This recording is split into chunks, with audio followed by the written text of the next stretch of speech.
दर की ठोकरें खाने के लिए किसने मजबूर किया है आप भी आप जानते हैं। निमित्त के रूप में भले ही वो कैकेयी हो, इंप्लीमेंट कराने के लिए भले ही वो दशरथ रहे हों, लेकिन कर्म तो उन सब का था और मुख्य रूप से राम का था। और जब ये चल रहा है अचानक क्या होता है, तेज बारिश आने लग जाती है, रात्रि का समय है और जंगल में आसपास कोई भी सर छुपाने के लिए जगह नहीं है। इतने में एक पुरोहित की कुटिया थी उस जंगल में। उस पुरोहित की कुटिया के बाहर ये लोग पहुंच जाते हैं। दरवाजा बंद था। लक्ष्मण जाकर के दरवाजा खटखटाते हैं। सुन रहे हो आप लोग? सो रहे हो आप लोग? सुन रहे हो? सुनना बहुत अच्छे से। जब लक्ष्मण दरवाजा खटखटाया, पुरोहित ने दरवाजा खोला। लक्ष्मण कहता है, मेरे बड़े भाई और भावज, भावज समझते हैं, भाभी को बोलते हैं, बड़े भाई और भावज बाहर पानी में भीग रहे हैं। रात्रि का समय है। रात तक के लिए यदि आपकी यहाँ कोई सर छुपाने जगह मिल जाए तो आपकी बहुत बड़ी अनुकंपा होगी। पुरोहित हो जाना अलग बात है, पुरोहित को पुरो यानी कि आगे रख पाना बहुत अलग बात है। वैसे पुरोहित का मतलब होता है जो सबके हित को सबसे आगे रखता है, उसका नाम पुरोहित होता है। लेकिन वो पुरोहित होकर के भी ना अपना हित पहचान पा रहा है, ना सामने वाले का हित पहचान पा रहा है, और सिरे से खारिज कर देता है, हमारे घर में जगह नहीं है तुम 3-3 लोगों को स्थान देने की, कहीं आगे जाके देखो। लक्ष्मण तो वैसे ही जरा में आवेश आने वाला होता है और लक्ष्मण को लगा मिनटों में इसको मजा सिखा सकता हूं कि तूने ये जो जवाब दिया है उसका सबब क्या होगा। और उसकी प्रतिक्रिया को पीछे से ही भांप जाते हैं राम। जैसी कुछ होने वाला हो इतने में राम आवाज लगाते हैं, लखन। जी भैया। भैया भी बोलते हो और इतनी जोर से भी बोलते हो, वापस लौट आओ। भैया, भैया बोल रहे हो ना, वापस लौट आओ। क्यों, क्या ऐसे होता है ना घर में, जब अपने मन की नहीं होती तो बड़े लोगों को भी हम उसी टोन में बोलते हैं जिस टोन में हम शायद छोटों को फटकारने की बात आती है। चाहे वो भैया हो, चाहे पिताजी हो, चाहे कोई भी हो, चाहे गुरु भी हो। हाँ, जब अपने मन की बात नहीं होती तो गुरु के लिए भी महाराज जी, ऐसे आप लोग नहीं बोलते, कहीं और की हम बात कर सकते हैं। हो सकता है क्योंकि जिसके मन में गुरु की बात को रखना नहीं आता, भले ही वो चुपचाप बैठा हो अथवा दूसरे के माध्यम से खबर भिजवा रहा हो, वो उसी टोन में बोल रहा है, महाराज जी। अब तो समझ में आ रही ना बात? बहुत समझदार हो तुम लोग, इतने समझदार हो गए कुछ दिनों में कि लगता है कि हमारे कुछ शब्द बोले वगैरह भी तुम्हारी समझ उसके आगे पहुंच जाती है। तो फिर प्रवचन पूरा कर दें? मतलब ऐसा मत करना, प्रवचन पूरे करने की बात मत कहना, क्योंकि जब साधु के सामने किसी व्यक्ति से चर्चा हुई हो, उसके जवाब देने की बात आए और वो जवाब देने के लिए किसी दूसरे व्यक्ति को भेजे, तो लगता है एक राजा के सामने भी राजा की यदि बात हुई हो तो उसके लिए दूत भेजना वो अपने आप की तौहीन समझता है। फिर तो यहाँ पर राजा नहीं, महाराज के सामने बात हुई हो, दूत के माध्यम से तुम यदि जवाब भेजोगे तो तुम अपनी तौहीन कितनी करा रहे नहीं, लेकिन साधु की तौहीन कराने का आपको अधिकार कतई नहीं मिला है। तो बस लक्ष्मण तो तेवर में आ चुका था, और तेवर में आने के पश्चात क्या समझ गए आप लोग हमारी बात से? कुछ बीच में समझ जाए। आपकी अलग टाइप की मुस्कान देख के हमें डर लगता है। जब हम बोलते हैं कि तुम मुस्कुराओ तो तुम मुस्कुराते नहीं हो, लेकिन हम कुछ ऐसी बात करें तो तुम्हारी चेहरे पे अलग कुटिल मुस्कान आती है।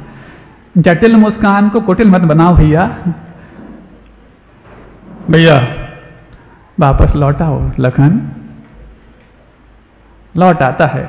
इतने में इस दृश्य को देख करके उस जंगल के जो वन देवता था, उस वन देवता को भी आक्रोश आ गया, क्योंकि लखन को आवेश आना छोटी मोटी बात नहीं है, क्योंकि महापुरुषों की देवता लोग भी सेवा किया करते हैं।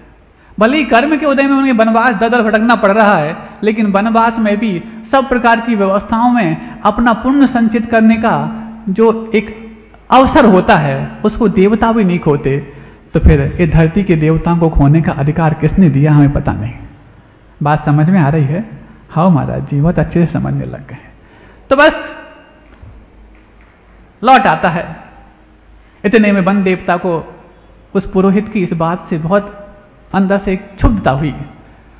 वो उसको सबक तो सिखाता नहीं, वो सिर्फ इतना करता है कि थोड़ी दूर जाकर के एक विशाल नगर की रचना कर देता है। और उस विशाल नगर की रचना जैसे ही होती है और वहाँ पर प्रतीक्षा में उस नगरवासी तैयार खड़े हैं कि इस युग के धरती पर विचरण करने वाले महापुरुष इस ओर आ रहे हैं, उनकी आगवानी में हम सब तैयार खड़े हुए हैं। सोचो, पुरोहित को भी अपना ना गुरु का किसी का समझ में नहीं आया, लेकिन उस वन देवता को जो जंगल में रहता था उसको बात समझ में आ गई कि इनको इस प्रकार से नहीं। तो वो नगरवासी प्रतीक्षा में खड़े हैं कि कब आएंगे राम, कब आएंगे राम, कब आएंगे राम, हमारा वो आवास धन्य कब करेंगे। अरे जो गृहस्थ जीवन में राम हैं उनके लिए भी प्रतीक्षा करके जो अपने आवास को धन्य करने की बात करते हैं, और जो हम सबके आत्म राम को प्रसन्न करने वाले ऐसे गुरु होते हैं, यदि उनके लिए हमें आवास दान करने की बात आए और मन में कुछ यदि खटक जाए तो समझना है कि तुम्हारे अंदर ना अभी लखन पैदा हुआ है, ना राम पैदा हुआ है, ना पुरोहित पैदा हुआ है, बल्कि कुछ ऐसा पैदा हो गया है जो तुम्हारे धन को पाप में लगाने के लिए प्रेरित कर रहा है।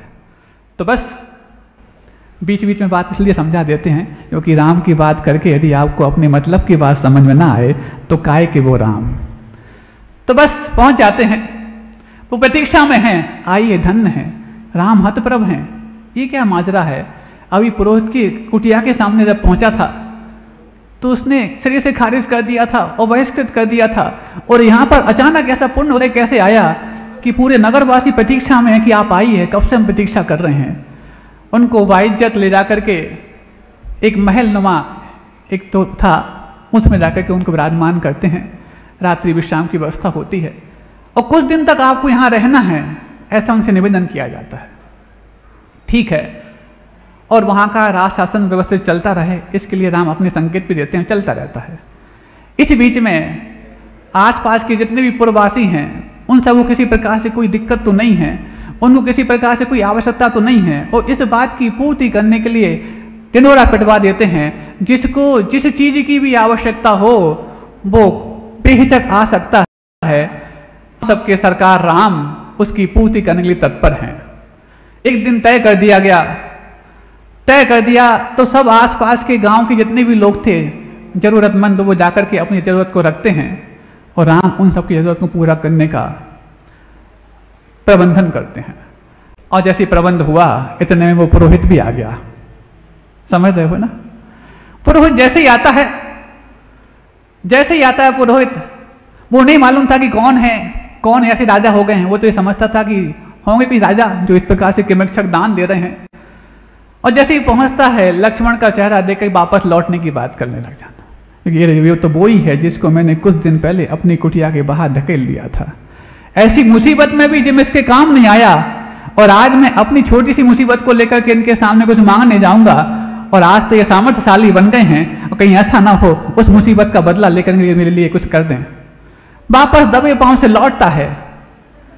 इतने में राम उसको देख लेते हैं, और जैसे ही देखते हैं आवाज लगाते हैं, भाई खाली हाथ वापस क्यों जा रहे हो। और जब ऐसी आत्मीयता की वो मुग्ध करने वाली आवाज सुनते हैं तो पुरोहित वापस नहीं लौट पाता, वहीं खड़ा रह जाता है।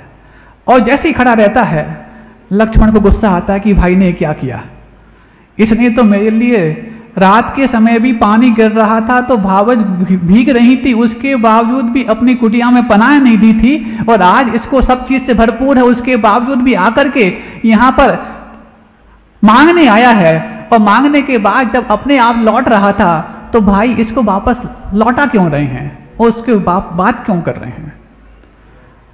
भैया पहले भी टोन वही थी, अभी भी टोन वही है। शब्दों में भैया शब्द है लेकिन अंदर से कुछ अलग ही रोष है। जैसी रोष है राम कहते हैं, आंखों ही आंखों में इशारा करते थे, देखो आप मेरी आंखों को देखना। ये आंखों का इशारा इतना सुकून देने वाला होता है कि शायद शब्दों की और सुविधाओं की सुकून भी शायद आपके लिए कुछ संतोष पैदा ना कर पाए, लेकिन गुरु जब आपके सामने ऐसे कर देते हैं तो ऐसा लगता पूरी दौलत उनके चरणों में समर्पित कर दी जाए, और बदले में यदि आंखों की ऐसा इशारा पाते जाएं तो हमारा जीवन धन्य हो जाएगा। जिनके मन में गुरुओं के प्रति ऐसा आदर होता है वे गुरु के प्रत्येक आदेश को प्राप्त करने के लिए प्रतीक्षा करते हैं, गिड़गिड़ाते हैं, आप तो आदेश दो मुझे क्या करना है। ऐसी प्रतिदिन घटनाएं घट रही हैं। अभी एक माँ जी आई थी, यहीं की बात कर लूं 2 मिनट की बात, फिर उसके बाद आम की बात मैं करता हूं। भगवान सुना है, हालांकि उन्होंने एक पात्रता पहले ही हासिल कर ली थी और अपने बेटी दामाद के लिए पात्र बनाने वाली थी। उन्होंने कल सुना कि आवास दान यहाँ संत निवास भी बन रहा है, तो अलग से और उनके भाव हो गए, जबकि उनको ज्ञात था जो हम पात्र बने हैं वो राशि भी उसी में लगने वाली है, लेकिन उसके बाद अलग से और करना है। भाव लेकर आगे बोले, महाराज कल संत निवास की बात आई थी, हमारे निवास तो जैसे हैं ठीक है, लेकिन संतों के लिए निवास बन रहा हो और हमारा द्रव्य काम ना आ पाए, इससे दरिद्री और क्या हो सकती है, उससे बड़ी गरीबी क्या हो सकती है। हम कुछ और करना चाहते हैं। हमारे दिमाग में आया, इनने अभी कुछ दिन पहले तो किया है, फिर से करने के भाव हैं। कितना करना है महाराज जी? इतना करना है। हमने कर तो चुके आप, अब आ गए, उसी बीच में भीड़ आ गई। हाँ, उसको हम भीड़ ही मानते हैं जिनको करना कुछ नहीं है, लेकिन माँ सिर्फ अपना जमावड़ा रखना है। और जो भीड़ के बीच में अपनी छोटी समर्पण की बात कहता है, उसको लगता है कि सुकून पाने की चाहत मात्र इस व्यक्ति को है। उस समय वो चले गई। बाद में हमें याद आया कि उनने कुछ भाव रखे थे, हमने संकेत किया पुजारी जी को, वो वापस लेकर के आए उनको। हमने क्या बोल रहे थे? बोले महाराज जी संत निवास के लिए और करना है। हमने कहा वो सब भी संत निवास के लिए जाना, पात्रता के बहाने 1 पंथ 3 काज तो हो ही रहे हैं, आपको पात्र बनने का सौभाग्य भी मिल रहा है, लोग कषाय को कम करने का सौभाग्य भी मिल रहा है, और साथ में संत निवास में आपका धन लग रहा है। नहीं महाराज जी कुछ और भी करना है। हमने कहा देखो आप भाव लेकर के आए हैं तो थोड़ा सा और कर लो अच्छे से, जो आप कहो। तो हमने कहा उससे 5 गुना जितना वो भाव लेकर के आई थी। महाराज बहुत अच्छा आशीर्वाद दे दो। 5 गुना कहने के बाद भी बहुत अच्छा आशीर्वाद मांगने के लिए जिसके परिणाम हो जाएं, उसी के दान का परिणाम ऐसा होगा कि देवता भी उसकी प्रतीक्षा करेंगे कि कौन ऐसा धर्मात्मा है जो धरती से आया है लेकिन देवों में भी अपने आप में देवता के रूप में पाया है।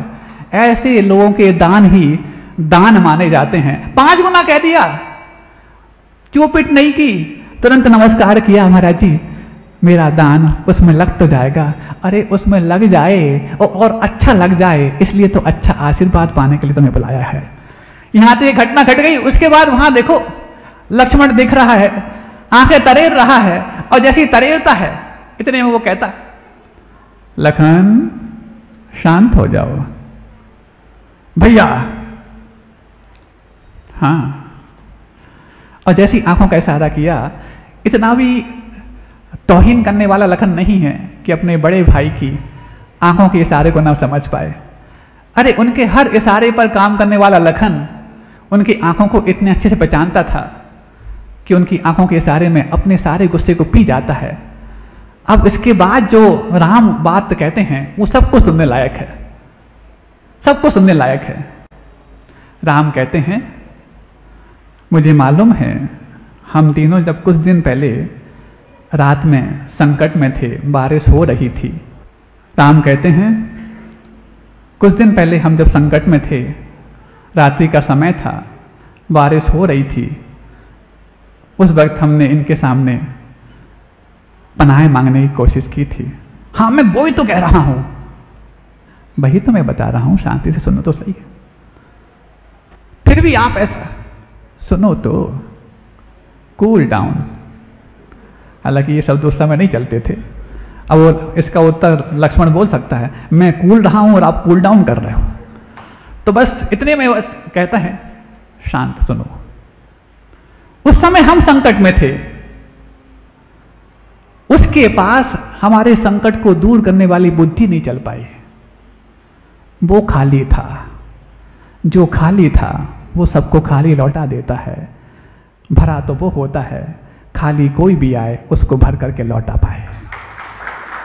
और आज यदि हम अपने आप को भरा पाते हैं तो हमारे विरोधी को भी हमें भर करके भेजना हमारा कर्तव्य बनता है।